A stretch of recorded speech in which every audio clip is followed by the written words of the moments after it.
Fala aí galera da Reação Colorada, sejam bem-vindos a mais um vídeo e hoje nós vamos fazer o resumo da temporada do Internacional 2022. O Brasileirão está quase acabando, faltam 3 rodadas, mas eu decidi fazer um resumão para vocês de tudo que aconteceu nessa temporada, os artilheiros, os principais jogadores que deram assistência, os principais acontecimentos dessa temporada, né, as eliminações que marcaram esse ano do Internacional. Também vou falar sobre a melhor e a pior contratação dessa temporada. E o mais importante, nós vamos refletir sobre o que falta, o que precisamos contratar e o que precisamos melhorar no Internacional, para que na próxima temporada nós retomarmos os caminhos dos títulos. Tudo isso você vai ver aqui na Reação Colorada depois da vinheta.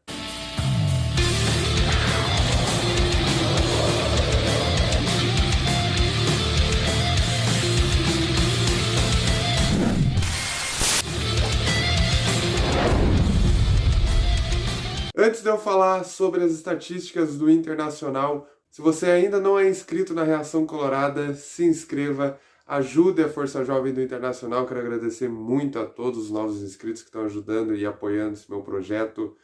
E também porque esse vídeo deu muito trabalho de reunir todas as informações do Internacional dessa temporada, tá bom? Se você puder me ajudar aí e se inscrever, ficaria muito agradecido. Nós vamos começar com as estatísticas do Inter nessa temporada. Você está vendo aqui do meu lado as estatísticas do Internacional e uma estatística que chama atenção, né? Além do aproveitamento dos jogos, que é cerca de 59%, o aproveitamento mediano, esse número é puxado um pouco para baixo por conta do início do ano com Medina.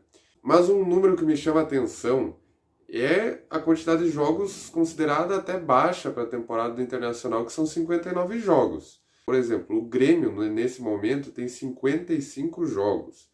E o Inter, na Série A, com mais competições em disputa, conseguiu fazer apenas 4 jogos a mais. Né? Tinha Sul-Americana a mais e poderia ter avançado mais na Copa do Brasil, mas daqui a pouco a gente fala sobre isso. Então, esses aqui são os números do Internacional, se você quiser dar uma olhada melhor aí. O artilheiro do Internacional no ano é Edenilson, com 10 gols, seguido por Alemão, com 9. Aqui está a lista dos artilheiros, se você quiser ver quem tem mais gol, quem tem menos gol. Já nas assistências, o líder delas é o Depena, seguido pelo Bustos. Aqui nós temos a lista dos assistentes do Internacional, dos garçons do Internacional, se você quiser dar uma olhada melhor. Mas se você reparou nesses números, nós estamos vendo que o Edenilson ainda é o líder, é o artilheiro do Internacional, e o Edenilson está aparecendo entre os mais assistentes do Internacional. Quando eu estava coletando esses dados, eu fiquei um pouco curioso com isso, por causa que a gente sabe do mau momento do Edenilson no Internacional. Eu critiquei terrivelmente o Edenilson nessa temporada, achei uma temporada muito abaixo. Mas o que a gente dá para perceber é que, mesmo numa temporada abaixo, o Edenilson consegue aparecer entre os principais do Internacional. Talvez não nos momentos decisivos como a gente cobra tanto, mas talvez para um jogador de grupo, eu sei que ele ganha salário enorme, talvez seja interessante mantê-lo. Vamos começar pela Copa do Brasil. Eu acho que é bem fácil, acho que todos nós já estamos com essa memória na nossa mente que o Internacional, na primeira fase da Copa do Brasil, foi jogar contra o Globo do Rio Grande do Norte e conseguiu perder de 2-0. O Inter perdendo de 2-0 do Globo, fazendo um dos maiores vexames, e eu me lembro que o Grêmio tinha sido eliminado pro Mirassol, e a gente tava zoando muito Grêmio, na Série B, e o Inter vai lá e é eliminado pelo Globo, numa atuação vexatória, com o frango do Daniel, e daí começa a queda do Medina, aí que começa a queda de mais um técnico estrangeiro do Internacional, o Cacique Medina. No Gauchão, nós conseguimos fazer mais um vexame. Nós perdemos por um dos piores Grêmios da história. E não só isso, perdemos em casa por 3-0. Depois ganhamos na Arena por 1-0, mas fomos eliminados do Gauchão na semifinal, com o Grêmio ganhando o título na final. E fomos eliminados por um placar agregado de 3-1. Mais um vexame, a temporada estava começando terrivelmente para o Internacional.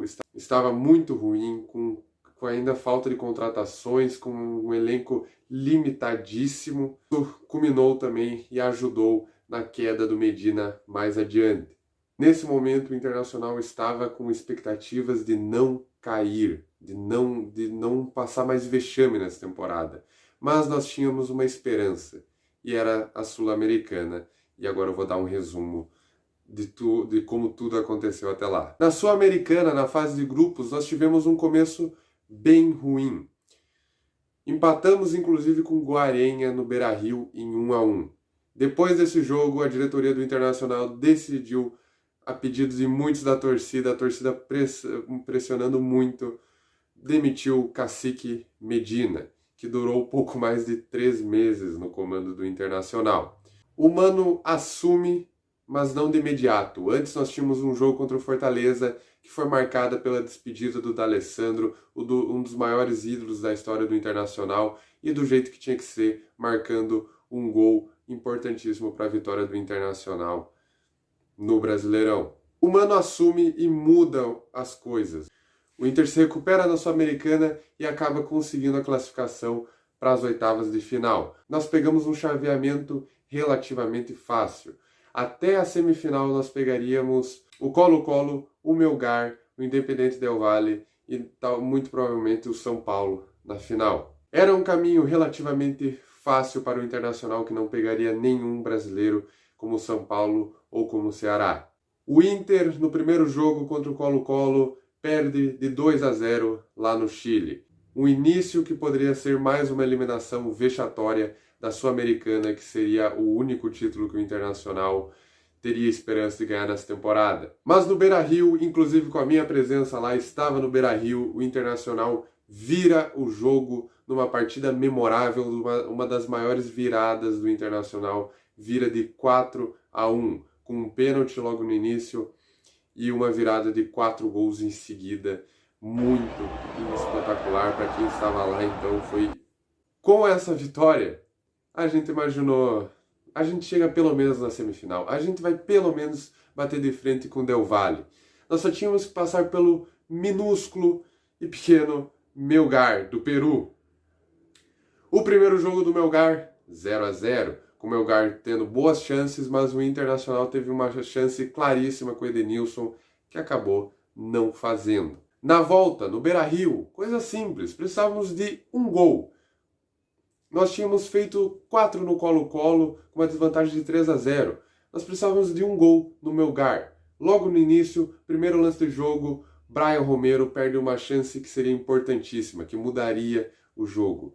E o Inter acumulou chances desperdiçadas, o Melgar mal entrou na área do Inter, mas foi para os pênaltis e o Tyson, o Edenilson e o Depena acabaram desperdiçando as 3 primeiras cobranças e principalmente o Edenilson ficou marcado por esse momento.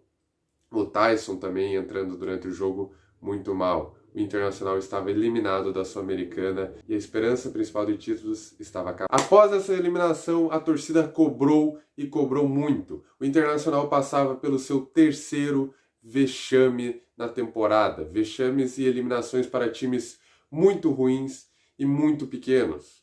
A torcida cobrou muito e as lideranças do Internacional sofreram muito. Edenilson, Tyson, sofrendo demais e junto isso com atuações péssimas. Mas o Mano Menezes propôs uma renovação ali, botou o Johnny no lugar do Edenilson e botou o Maurício no lugar do Alan Patrick, e o Internacional começa a se recuperar no Brasileirão e sobe até o momento agora, mesmo com a lesão do Gabriel, uma lesão grave de rompimento de ligamentos. Mesmo com tudo isso, o Internacional garantiu a sua vaga na Libertadores direta, a fase de grupos, para o próximo ano. Agora, nos últimos jogos, pode garantir a vice-liderança do campeonato. E em algum momento nós pensávamos em brigar pelo título, mas o Palmeiras realmente mereceu, fez uma temporada espetacular. Vamos falar da pior contratação? Eu vou falar sobre a minha opinião, tá? Eu acho que a pior contratação fica entre 2 jogadores.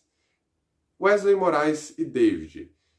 E, na minha sincera opinião, o que leva o desgosto de ser a pior contratação do Internacional nessa temporada, eu acho que é para o Wesley Moraes, por causa que ele é um atacante muito caro, que o Internacional gastou principalmente salário com ele, e que não ajudou o Inter em nenhum momento. Não ajudou o Inter em nenhum momento, veio com uma grande expectativa e acabou que o alemão, um cara que veio do Novo Hamburgo, tomou a titularidade dele e ele já foi embora. O David teve um custo-benefício ali terrível, né? Pagamos 11 milhões por menos de 30% do passe do David, mas o David marcou gol em Grenal. Foi só isso que foi a minha consideração de desempate ali entre os dois. Mas agora de melhor contratação, em outra perspectiva, nós temos Alemão, temos Pedro Henrique, temos Wanderson, temos Depena, dá para encaixar o Gabriel também, que foi aqui, acho que é importantíssimo, o Vitão. Eu acho que não tem como decidir, mas talvez em custo-benefício, acho que o melhor foi o Alemão, né? O Alemão veio ganhando 30 mil do Novo Hamburgo e, como vocês viram, ele foi um dos artilheiros do Internacional nessa temporada e será peça importante no time no próximo ano.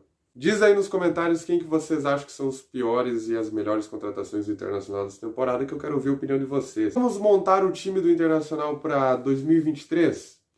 Eu confiaria no Kehler, no goleiro. Eu acho que o Kehler é um bom goleiro, não vem falhando. É um goleiro muito bom e se a gente precisar de um goleiro, eventualmente, talvez na metade da temporada a gente consiga algum. Eu faria de tudo para renovar com o mercado e para tentar comprar o Vitão, por causa que para mim essa é a dupla titular do Internacional até o final de 2023. Nas laterais acho que não tem muito mistério, René e Bustos. Só um detalhe sobre o zagueiro. Se vocês estão buscando um zagueiro bom, em posição física, eu ficaria de olho no Messias do Ceará, tá? O Inter já ficou de olho em algum momento do Messias do Ceará, e o Ceará provavelmente vai ser rebaixado, então talvez seja um reforço importante para a zaga, principalmente se o Moledo acabar não renovando. Agora vem a posição que eu acho que o Internacional mais tem deficiência, ainda mais depois com a lesão do Gabriel. Gabriel está lesionado, Johnny provavelmente vai ser vendido. E ainda tem a dúvida se o Edenilson vai ficar ou não. A gente precisa de um primeiro volante de qualidade para a próxima temporada. Ainda mais se o Gabriel vai demorar para recuperar, então a gente precisa de um volante muito bom. O Edenilson, eu gostaria até que ele ficasse, acho que ele está se recuperando. Talvez seja um jogador para grupo. Mas a gente precisaria de mais um volante, a gente precisaria talvez de um reserva para o Depena, que para mim o meio de campo ainda está muito indefinido. Ali no meio, o nosso armador fica entre dois, Alan Patrick e Tyson. O Tyson tem que ficar para a próxima temporada. Eu acho que ele é uma liderança de grupo e passou por muita coisa difícil nessa temporada. E eu acho que ele vale o voto de confiança para a próxima temporada. Acho que ele pode nos ajudar muito daqui para frente. Ali, indo pela lateral, eu acho que Pedro Henrique e Wanderson, a gente tem que comprar o Wanderson, muito provavelmente vai comprar o Wanderson. E lá na frente a gente precisa de um centroavante para brigar a posição, para disputar a posição com o Alemão, porque o Alemão vai precisar de ajuda para a próxima temporada. Muito obrigado para você que assistiu até aqui. Eu quero a opinião de vocês. Deixa aí nos comentários a revisão, o que vocês acham de cada coisa que eu falei aqui. E se você puder, deixe seu like no vídeo e se inscreva na Reação Colorada. Muito obrigado. Tchau!